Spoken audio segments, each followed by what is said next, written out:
Sad is such a limp word. Lifeless. It's worse than anything, any feeling, because it sits on top like paper. It can't ever be empty. Pain is a better word, maybe. It seems holy, like a sieve. Each smaller feeling can fall through one of its holes. Feelings that start as fluid and slowly move to jelly. They become so heavy, so thick, that they tear new gashes from the uniform punctures, new identities. Each sensation takes ownership of itself, deciding what it will be. But within the periphery of the circular sieve, these independent thoughts create lawlessness. By now, the jelly is crystallizing, and geometric shards poke through the base, reforming the sieve into a weird baton. The spiky kinds, that almost could be a plastic toy. It looks so ridiculous, some kind of sex prop.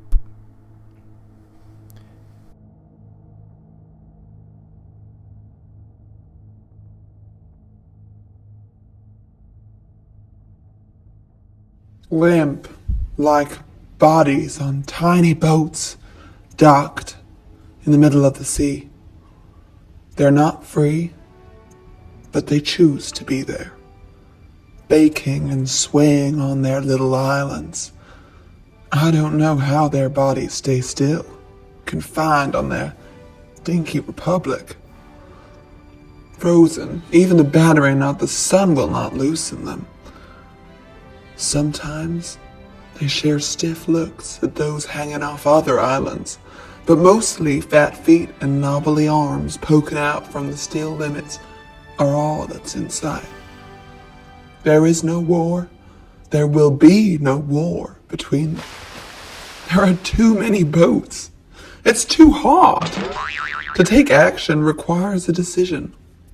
A decision means pain, whatever happens.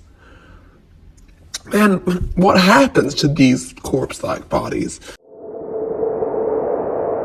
They're sad, but they choose this. Pain is what sits between the boats, licking their sides. Pain is under the silent horizon line, the lid of the deep blue that hides what is below, the sea, the heaviest line there is, the line between us and them. So they will never jump in the water. They're sad.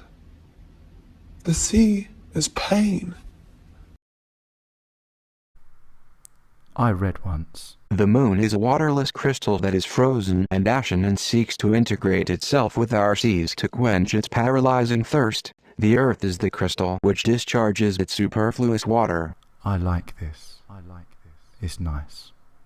It's not sublime, but it's beautiful. Because they are formed crystals, some might say. Not unformed. Not like the word pain with its holes, trying to grab hold of the jelly.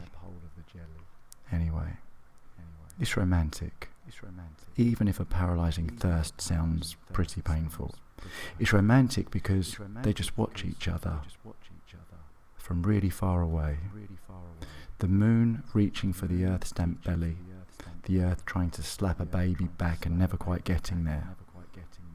Infertile sea. It's a waiting game, a forever never time. Like the bodies on the boats. What are they waiting for? What is he looking for under that glassy surface? Or is he looking on top? He's staring at the telly and nothing is happening. But he can't look away. It's better to look at the unformed body in flux in front of him. You can't have empathy for a something that you can't touch. Removing the body is removing the ability for empathy, like Twitter. Or maybe watching himself is teaching him how to feel, mimetic. So here we are, watching him, watching him, watching him. Well, we will pray for you. I saw something on Instagram about how saying I'll pray for you is the same as a death wish.